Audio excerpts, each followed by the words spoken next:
연예인 이민우 씨가 이 가까운 지인에게 26억을 사기당하고 안면마비, 안면신경마비 이 질병이 와가지고 되게 고생을 많이 했답니다. 그런 얘기를 들으면서 든 생각은 아주 큰 사기는 아주 가까운 사람들에게 당하는구나 라는 겁니다. 그래서 이 자신과 오랫동안 관계를 맺고 잘 지내는 사람, 좋은 관계에 놓여 있는 사람들은 이 관계를 잘 유지하는 것도 좋고 정말 친하게 지내야 되지만 제일 중요한 건 함부로 동거래를 하는 건 이제 조심해야 되겠다라는 겁니다. 게다가 큰 돈이면 큰 돈일수록 더욱 이제 거래 여부를 좀 멀리 하는 게, 안 하는 게 나을 것 같습니다.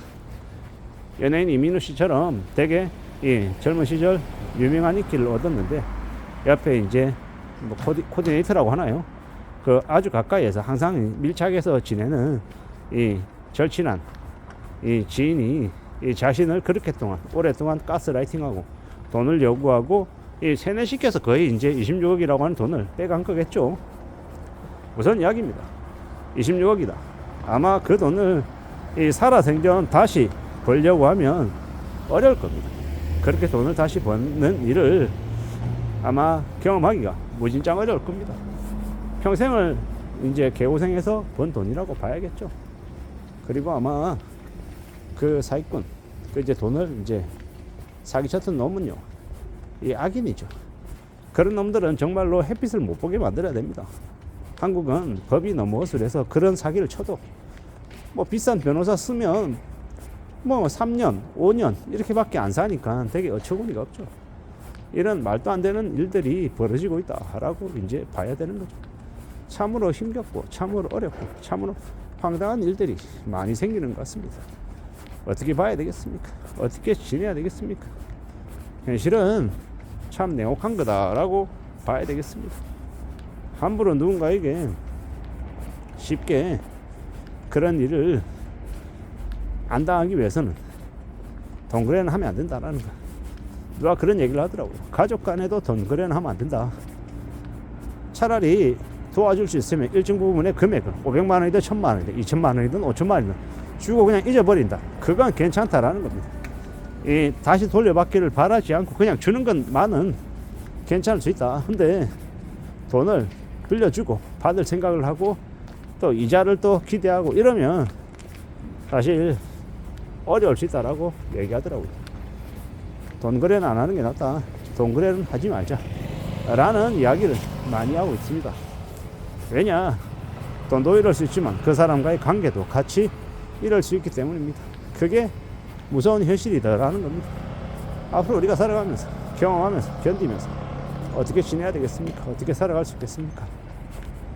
정말로 사람을 제일 두려워해야 됐다.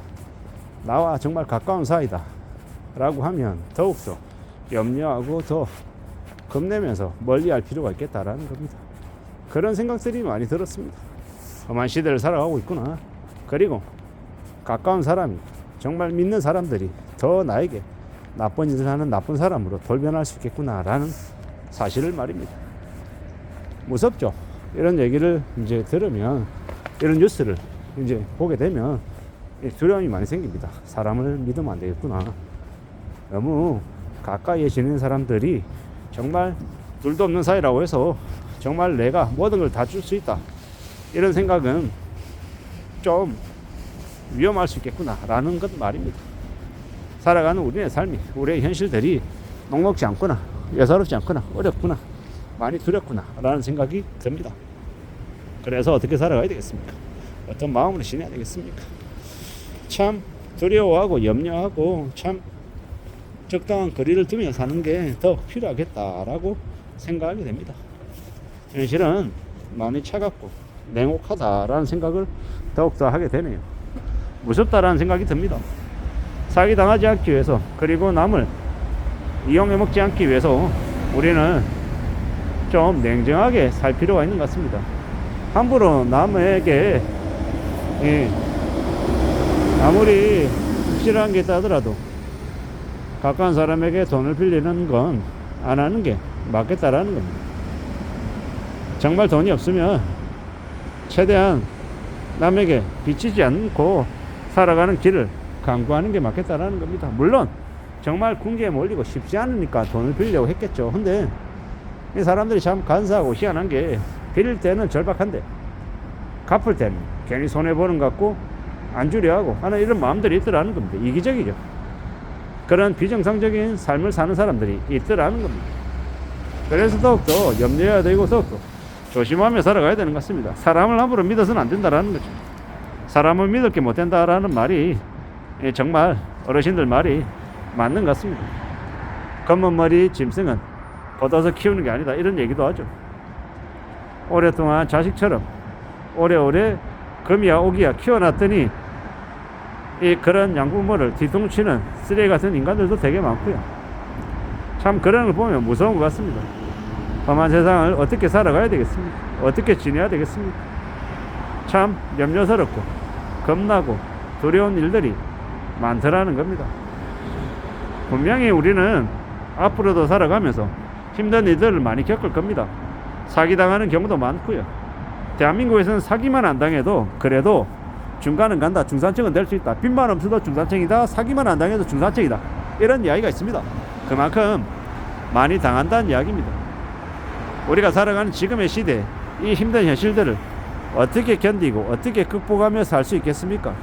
과연 극복하고 안전하게 무난하게 살아가는 게 가능하겠습니까? 확실하지 않을 겁니다. 많이 우려스럽고 많이 염려스러운 일들, 충격적인 일들을 너무 많이 겪을 수 있다는 겁니다.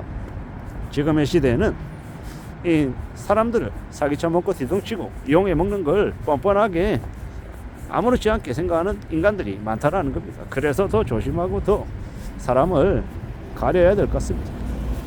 함부로 믿어서는 안 되겠다는 겁니다. 믿지 못할 인간들이 너무도 많다. 의심하고 또 의심해라. 사람에게 내가 도와줄 수 있어서 도와주는 거면 그냥 그걸로 그냥 끝내라. 그게 아니라 계속 이용해 먹고 또 끝까지 위하는 척 하면서 사기 쳐먹는 인간들도 많다라는 겁니다. 그래서 더 조심하고 더 신경 쓰자. 함부로 내가 함부로 욕심 부리고 돈 빌리고 그러지 말자라는 겁니다. 무서운 시대에 살고 있습니다. 정신 붙들어 매야 되고 유행 발해서도 안 되고 함부로 남에게 내 피 같은 돈을 건네주는 것도 잘 생각해 볼 필요가 있습니다. 내 돈을 남에게 건네주는 순간 그 돈은 남의 돈이 되지 내 돈이 안 될 수 있다라는 거. 그게 우리네 상황이다라는 걸 잊지 말아야 되겠습니다. 안전하게 살아갈 공기를 더욱더 할 필요가 있겠다라는 말씀입니다. 이상입니다.